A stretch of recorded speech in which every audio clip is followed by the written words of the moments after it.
Um, Before I started, I was just looking through the screens, and we seem to be missing our kids for Sunday school. And yes, we've decided that they would sit with a piece of paper and do something while the big church is on. So Tushar, sorry, you got muted by mistake.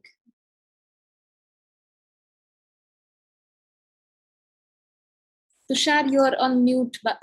Tushar, you have to unmute. Tushar, wait. Yeah.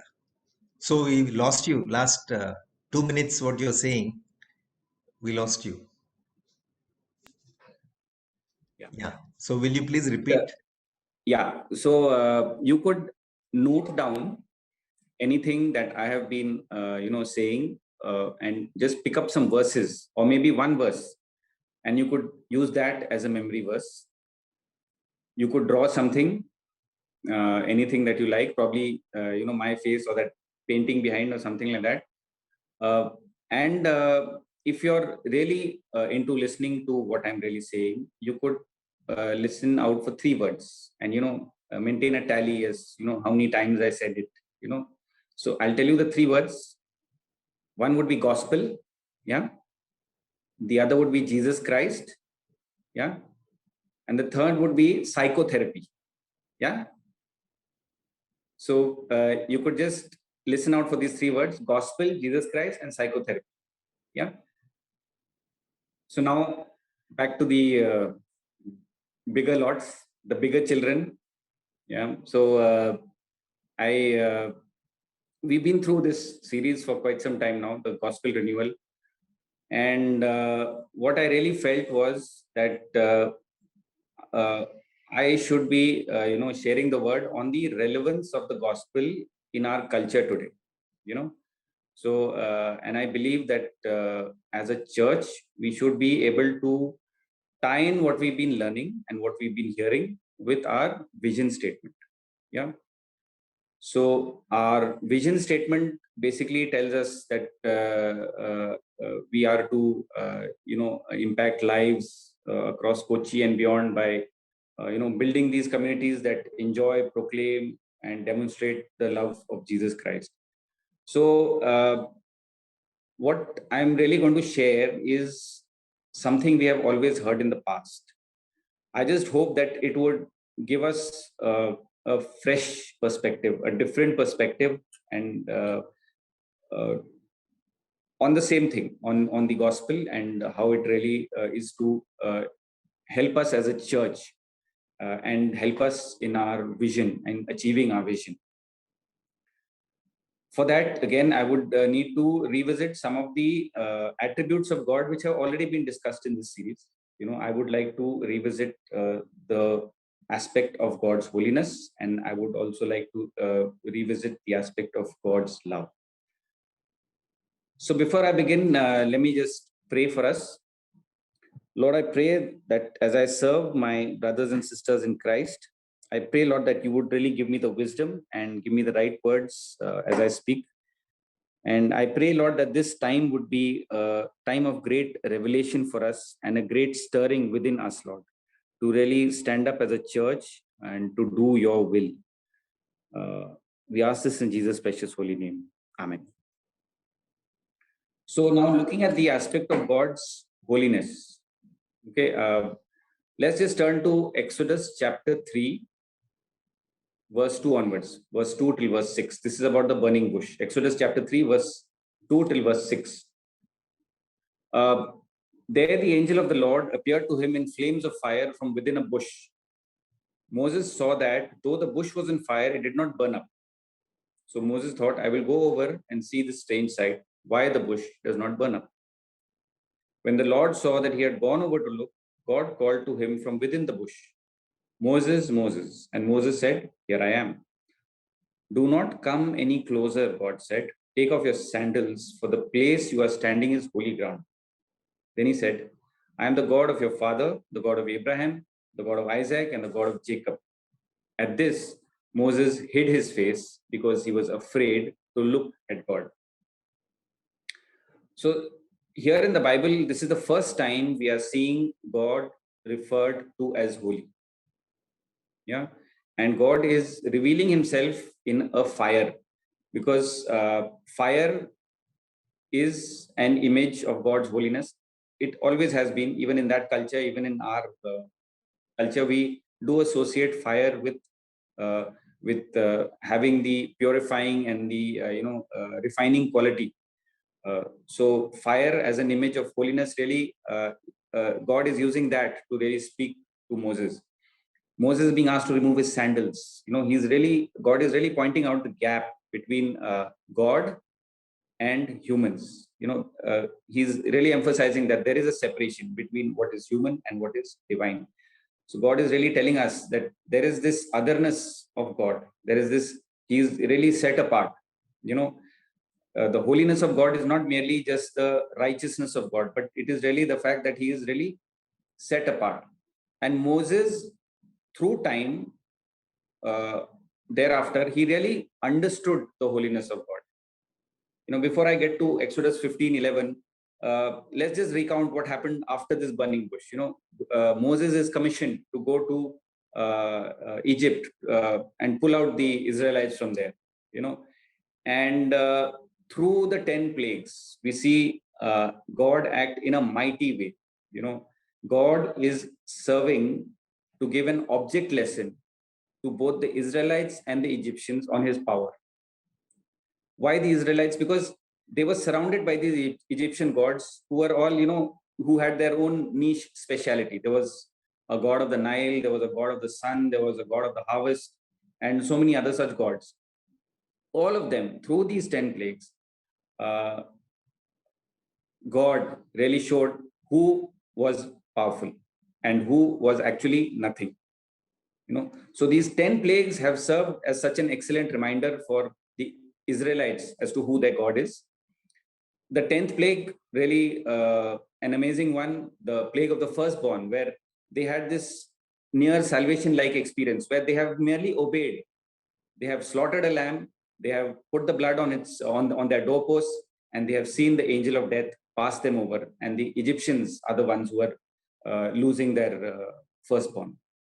And then that great exodus from Egypt, where after generations of slavery, they have just come out. And even when they are out at the Red Sea, they see the Red Sea parted just for them so that they could walk across on dry land. And the Egyptians who follow them are drowned.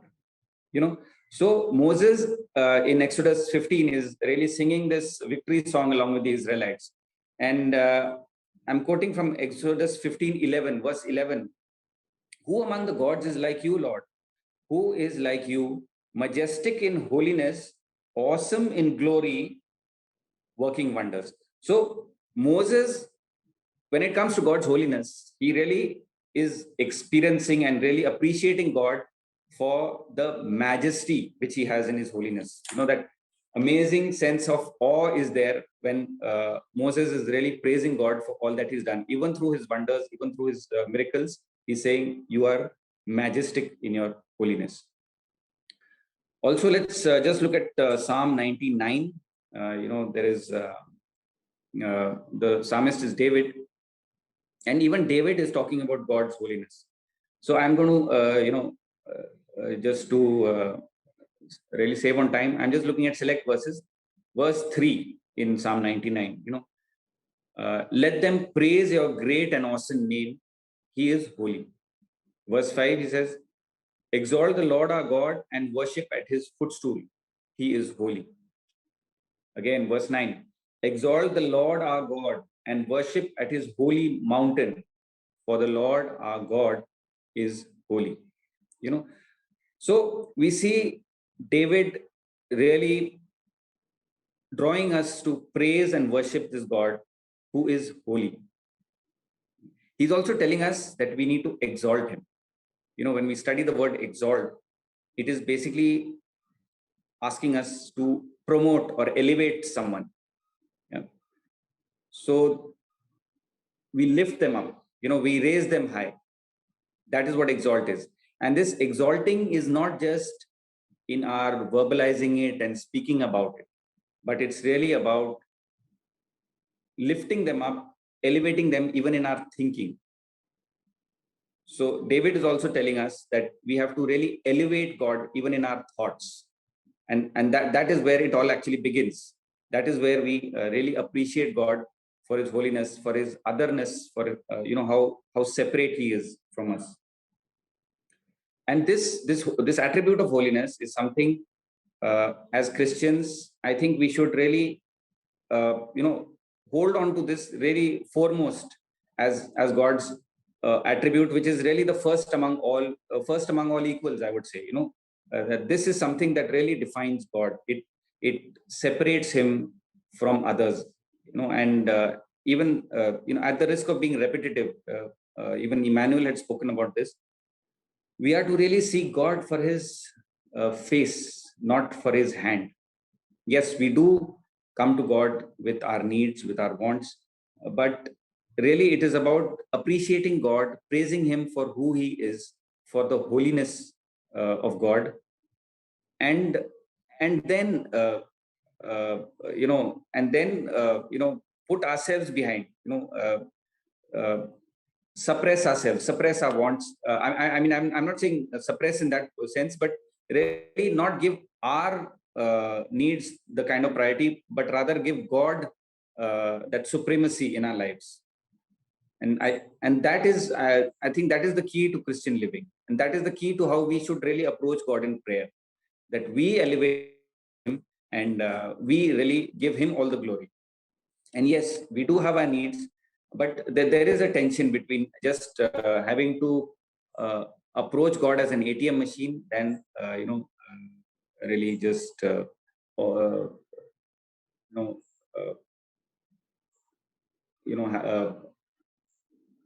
giving him all the glory. I want to now turn to the aspect of God's love. Now, God is love. That all throughout we've seen that. The Bible just talks of various attributes of various aspects of God's love. So I just wanted us to turn to 1 John chapter 4, verses 7 to 10. Dear friends, let us love one another, for love comes from God. Everyone who loves has been born of God and knows God. Whoever does not love does not know God, because God is love. This is how God showed his love among us. He sent his one and only Son into the world that we might live through him.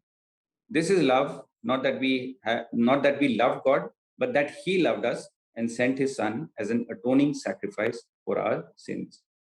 So there are many types of love, many types of love. Philia is that kind of affectionate love which a parent would have for a child, or even close friends over the years have developed that kind of love.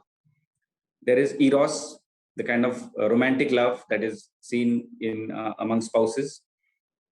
But this passage from 1 John chapter 4 really talks of God's agape love for us. We see that it is a very selfless kind of love. It is very outwardly focused. It is a very sacrificial kind of love. We see that he loved us and sent his Son for us, as the atoning sacrifice. This is the love that is always looking for others' benefit. And we see that, let's just turn to 1 Corinthians chapter 13, these famous verses on love. 1 Corinthians 13, 4 to 7. Love is patient. Love is kind. It does not envy. It does not boast. It is not proud. It does not dishonor others. It is not self-seeking. It is not easily angered. It keeps no record of wrongs. Love does not delight in evil, but rejoices with the truth. It always protects, always trusts, always hopes, always perseveres. So we really see that this is an enduring kind of love. It is always there for us. It is always trusting, always hoping. And like I already said, it is not self-seeking. It is not easily angered. There is no requirement of any kind of reciprocity to keep this love going. Always there is something that sustains love. In our relationships in the world, we find that there is a time that love goes dry. probably because we have experienced so much disappointment and bitterness in a particular relationship that we might feel like giving up. But here is a love that is always enduring. It is just not running dry. And this is the ultimate form of love. God gave his son that we might live through him. And even 1 John 3:16 says, this is how we know what love is. Jesus Christ laid down his life for us. So really, it is the ultimate kind of love. This kind of love, in the world, there is no parallel. And as I already said, it is just not self-serving. It is always seeking the benefit of others. It is a kind of serving love. It is a kind of servant serving, and it is the most beautiful kind of love. So this is a love that is sustaining itself on its own because it seeks the good of others. So now we've seen just two attributes. I just felt that this is something we need to see before we really try to fit this into our culture. How do we introduce God to our culture? I'll not have answers, but hopefully I will have some questions which all of us could really be thinking. Yeah. So always as Christians, we're quick to say whenever we faced with something daunting or very spiritual, a spiritual challenge, we always say Christ is the answer. But what is really the problem? So I thought we need to look at scripture for that. Please turn to Romans 1, verses 18 onwards till 25. Romans 1, 18 to 25. I'll read. The wrath of God is being revealed from heaven against all the godlessness and wickedness of people who suppress the truth by their wickedness, since what may be known about God is plain to them because God has made it plain to them. For since the creation of the world, God's invisible qualities, his eternal power and divine nature have been clearly seen, being understood from what has been made, so that people are without excuse. For although they knew God, they neither glorified him as God nor gave thanks to him, but their thinking became futile and their foolish hearts were darkened.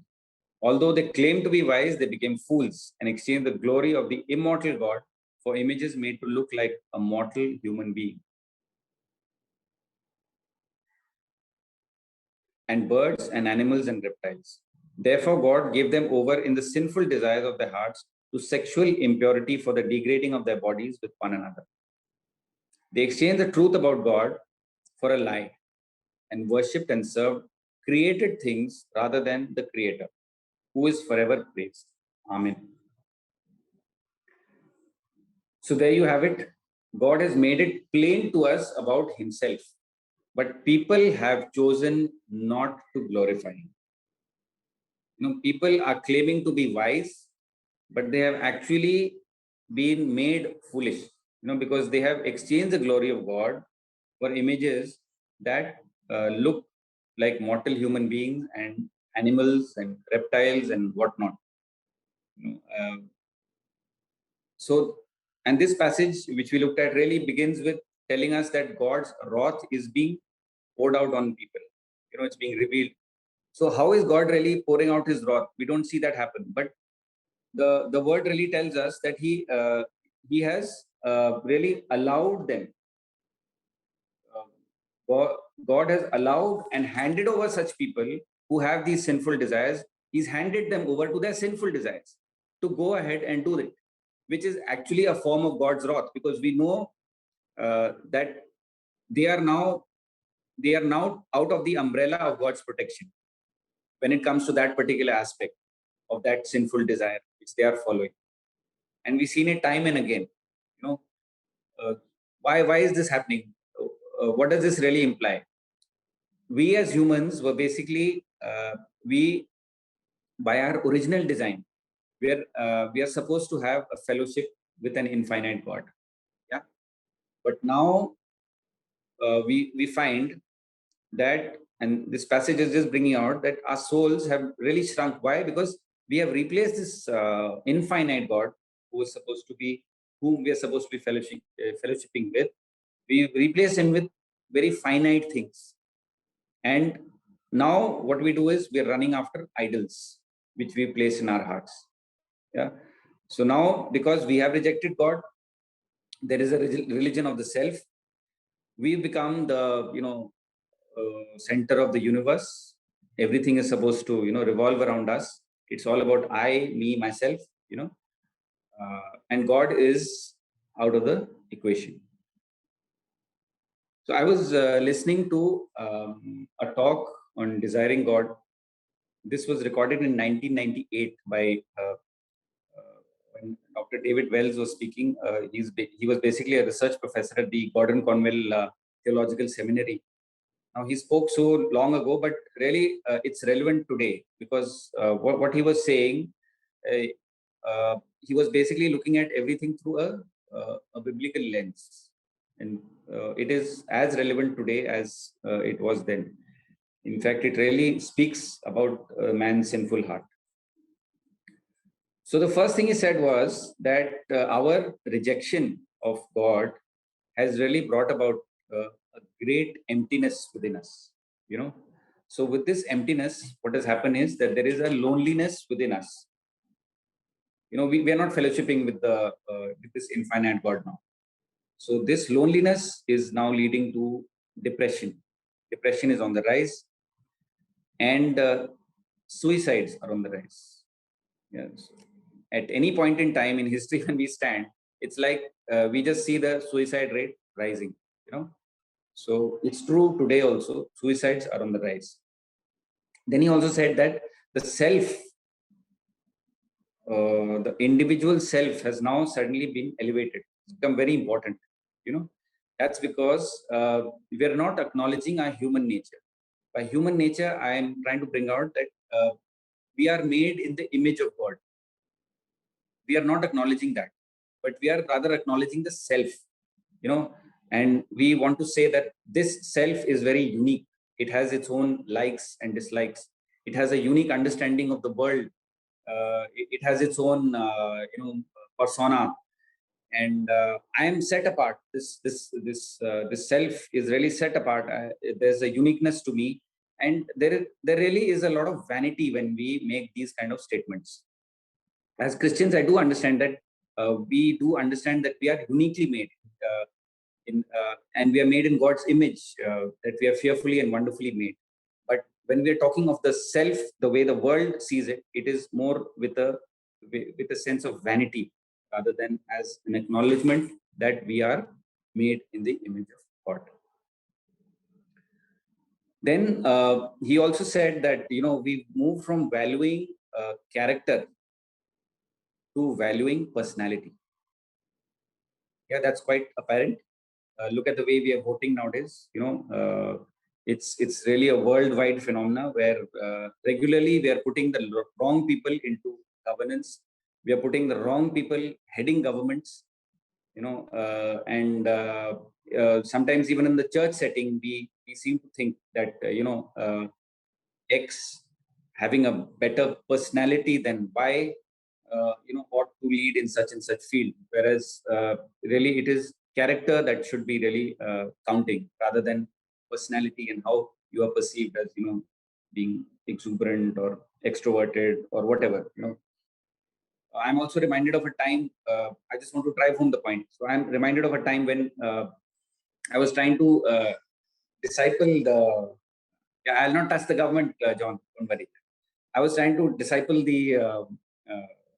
I was trying to disciple discipline a young officer, rather. He was not a Christian, but he was always in trouble, always, making the wrong choices, and he had really come to me for disciplining him. I thought I would, cleverly slip in the gospel into our conversation. I said, wouldn't you like to be known for character than for your, than be popular? Would you rather have character than be popular? And his prompt reply was, "Sir, I want to be popular." This young man had no moral framework to live his life on. He did not, for all his actions, he did not ever consider the moral implications of his, actions. He just did not. It was just not in his way of thinking. Yeah.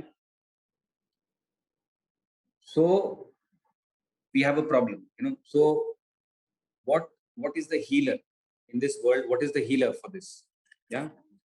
Dr. Wells went on to say that the culture today really looks at two healers. Yeah. There is psychotherapy and there is advertising.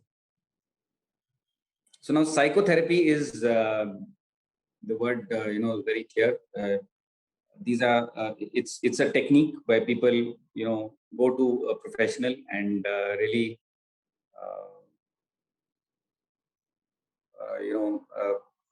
they feel a bit uplifted and they start having a positive view on things, or their mental health issues are taken care of. Yeah. And increasingly in urban India, people who can afford it are regularly going to these kind of shrinks and therapists just to get by life, just to continue with life and handle the pressures of life. There are an increasing number of people going there. But what is actually happening now is that this technique is moving out of those offices and it has come into our culture. We see it in so many self-help books.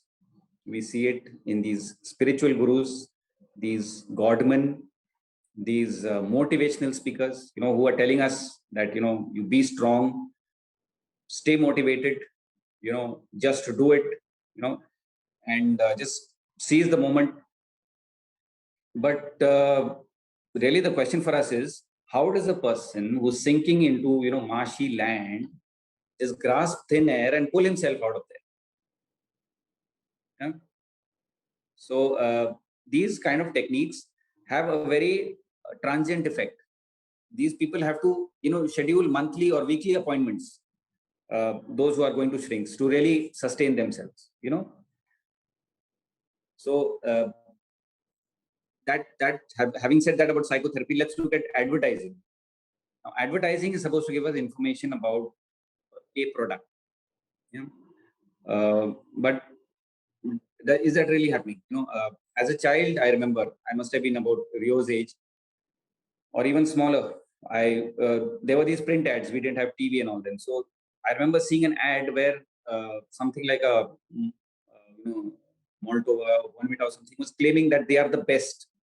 And I remember asking my mother that how is it that these people are saying that they're the best? I mean, what is the proof? Why and how? That is not answered there. And as a child, I just felt very uncomfortable reading that fact that you're the best. But obviously that ad was doing well and that product was doing well because parents were buying that. Parents were probably not thinking as much as the children, but it was there. It was happening. Also, what advertising does is that it gives us reasons to buy a product. Yeah, they put it in our thinking, in our minds, that having a very deeply private, personal, satisfying experience is all that we really need to be elevated. Yeah, it's all about you and it's all about your wants. Yeah, you might not need a product, but the advertising world will make you want it. Why? Because they'll make you feel inadequate if you don't get it. Yeah, and they'll also tell you that you will feel better when you get it. Yeah, so they're really selling us this abundant life that is there for the taking by just buying something. Yeah. So how did we get here? We've seen that God has been removed from our lives. We saw that in Romans 1. We've seen that we've removed, of course, we've removed God. Our conscience also now is dead, or we just suppress our conscience and we are living with no moral absolutes. Okay. The moral law which is being given by God by a holy God, it does not hold water. It cannot hold water with the culture which we are in. Romans 8:7 tells us that the mind governed by the flesh is hostile to God. It does not submit to God's law, nor can it do so. So really, God's law really is not understood. The moral absolutes are just not understood by the world we are living in. So now that we have an idea where our culture is, I just felt that there are some questions which are begging for answers for us as a church. Now, I'm not going to answer those questions, but really, I feel that this is the correct perspective with which we really ought to approach this issue of the gospel's relevance in our culture. Firstly, I feel, how do you speak about God to someone who has not acknowledged God? And then how can we point out moral failures to someone who has no concept of moral absolutes?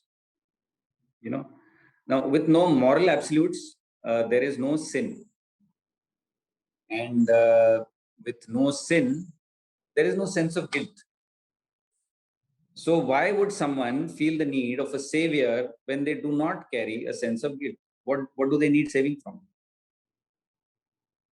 And how do you heal someone who has consistently gone to the wrong healer? So I just thought I'd attempt an answer, and let's just see how our vision as a church defines us. So now we cannot be impacting lives, and we cannot be building communities if we are not being relational to the people around us, if we are not being a good neighbor to our neighbors, if we are not being a good co-worker in our office, if we are not being someone people relate to in the positive sense. The gospel, this gospel of repentance, which we really know of, it speaks of how we as individuals have repented before this holy God. We've turned away from our sin. As a consequence, we've received the Holy Spirit and the forgiveness of our sins. But this gospel, how do you explain to someone who has no sense of guilt, who has no sense of moral absolutes? So it really has no meaning in the world. But these people do have a conscience. Yeah. Romans 2:15 tells us, Paul is basically saying that the requirements of the law are written on their hearts. Their hearts is the Gentiles' hearts, people who are not with God. Okay, so the requirements of the law are written in their hearts, their consciences also bearing witness, and their thoughts sometimes accusing them, and at other times even defending them. So we really appeal to the conscience, that conscience which people are suppressing in most times. An appeal to the conscience should be made when we are, trying to reach out. And so we are also called to move alongside people, the people who've been placed in our lives. John 17:16 says that, we are in the world, but we are not of it. So we don't allow ourselves to get polluted by the world, but we really are a positive impact in the world, that we move alongside hurting people, and we really aim to be a blessing to them. And when we are there, when we are alongside them, we really speak of our healer, and we speak of the permanent healing that we have received. Unlike the temporary reprieve that which the world offers, we speak of this permanence, and we speak of this permanent place that we have received as children of God. And then we meet people at their need, just like Jesus did that. At this point, I just want to bring out one aspect of really sharing the gospel, is that we have one short formula for practically everybody. So if I'm telling somebody about the redemptive power of the gospel and how it has dealt with my guilt, it falls on deaf ears on someone who is not really looking for sorting out his guilt, but he's in a place where he really needs to know the love and intimacy of God. And that is where the gospel has to be presented to him as where God really meets him, rather than the forgiveness of sins, which is my one short formula for handling things. At this, I would really recommend this book, The Unbelievable Gospel by Jonathan Dodson. It's a book that emphasizes our requirement rather, to understand where the other person is by developing relationships with them, understanding where they are at, and then presenting that aspect of the gospel to them, which really makes sense to them in their need at their point of need. And then I think finally, I just want to read from 1 Timothy chapter 4. I want to read just verse 10. That is why we labor and strive, because we have put our hope in the living God, who is the Savior of all people, and especially of those who believe. So the passage before this is really talking. It's basically instructions by Paul to a young man, Timothy, who Paul is commissioning to take on a great leadership role in the church at Ephesus. And why he's doing that is because he wants Timothy to sort out the doctrinal issues that have crept in there. So really, as he's encouraging Timothy, he's also speaking of the discipline and the the labor and that diligence that is required in us to really pursue God and pursue God's word. He's there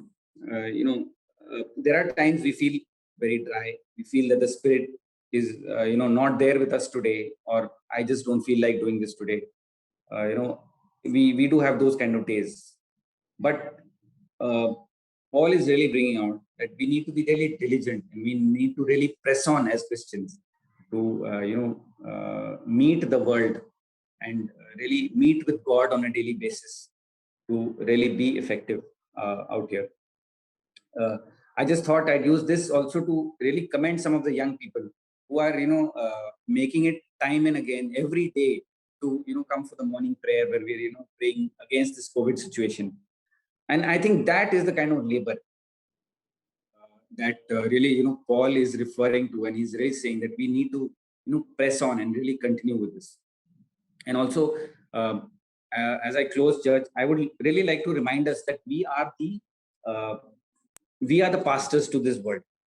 We are the literally God's hands and feet where He has placed us. And that is one thing we really should carry as a kind of as an authority, and we should really carry this kind of commission as we step out every day, and every interaction, every relationship should really be with that in our mind. So I'd just like to pray as we close. Lord, we thank you, and we are eternally grateful to you how you have chosen us from this world. Lord, today we come before you as a people seeking to really be impactful for the kingdom in the place that you have put us, Lord. We pray, Lord, for all strength, and we pray for all the Holy Spirit's guidance as we seek to be fruitful for your kingdom, Lord. We ask this in Jesus' precious holy name. Amen. Amen. Amen. Amen. Thank you. Thank you very much, Tushar. Thank you for reminding us that the answer to a broken world is the gospel. Okay. And God is holy. And at the same time, God is love. Okay. And what God did on that cross, okay, reflects His holiness as well as this agape love. Because a holy God and a broken world can never have a connection. Can never have a connection. Because any sinful thing comes in the presence of the holy God, it burns up. Okay. And God made a provision that His holiness will come and take away the sin of the world. And that was through His Son, Jesus. So That is what gospel is all about. So gospel makes us who are sinful to get aligned with a holy God. Okay. So as before we close, I think we'll be breaking bread together. We'll come to the Lord's table. Okay, that is what Jesus has given us to do, to be reminded of this gospel, which is the only solution for any problem in the world. Okay, and this gospel is so amazing, and like Tushar suggested a book, it looks too good to be true. Means it makes it unbelievable. So just to help us to continue to believe on this gospel, Jesus has given us this table before us, that he's given us this bread and this juice. Like with his disciples, he shared the wine. Okay.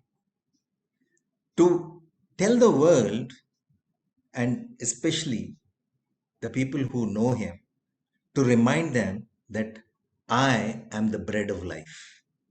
Okay, whoever comes to me will never go hungry. Okay, and my body was broken so that your body can be made whole.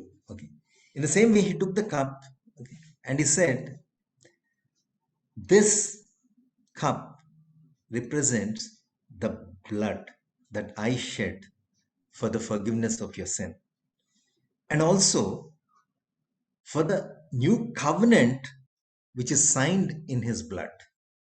This new covenant is the gospel, that this holy God calls sinful people like us into a relationship with him. And on the cross, Jesus made it possible. And we keep tending to miss out this. So Jesus said, do this in remembrance of me, so that it will keep reminding you of what I did, and by which what you have become. Do you know what we have become? So I want us to look at this passage. Okay. This passage is from Hebrews chapter 10, verses 12 to 14. It says, but when this priest had offered for all time one sacrifice for sins, he sat down at the right hand of God. Since that time, he waits for his enemies to be made his footstool, because by that one sacrifice, he has made perfect forever those who are being made holy. Means by that sacrifice on that cross that Jesus has done, you and I, who have put our trust and faith in Jesus, have been made perfect and are now being made holy. That means we are being made just like how God is. Holiness of God is something which is completely different from what we see in the world, where God gives himself for the life of the world. And that is what we, when we put our faith in Jesus, that is what God wants us to become. He wants us to be holy. Holy is not all that about sacredness and being ritually pure. Holiness is about how we give our lives for the life of the world. Like one of the points Tushar brought out in his message, he said, get alongside people, meet their need. Meet their need. Means unless we are willing to pour out our life, okay, how will the needs of others be met? And for us to do that, in our brokenness, we can't do that. Because as he said, the self keeps exalting. We keep exalting ourselves. We keep thinking so much about ourselves. But the gospel humbles us. humbles us, that doesn't mean we think less of ourselves, we think less about ourselves. We shift our focus from us to others because God has taken care of us by this bread and wine, which reminds us that God has already made us perfect. And now He wants us to be a blessing to others. Church, especially in times like this, that's our calling. That's our calling to really give ourselves so that others' lives are made livable. Okay, so that they will see the holiness in us and they will praise God. Jesus said, I am the light of the world.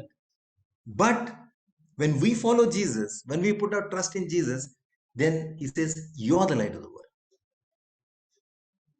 And for us to continue to keep that light burning, we need to keep remembering this gospel which makes us holy.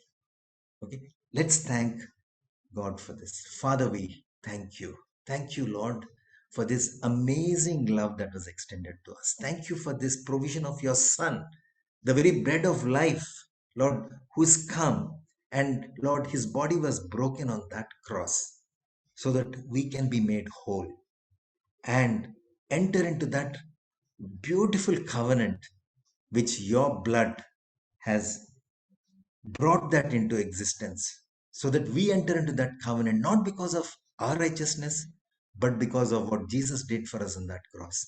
And now as we take part of this, Lord, bread and juice, the table that you set before us, I pray, renew our minds, renew our hearts, and help us to really allow this gospel to change us, transform us, renew us, so that we will be people who will be shining and meeting the needs of people around us.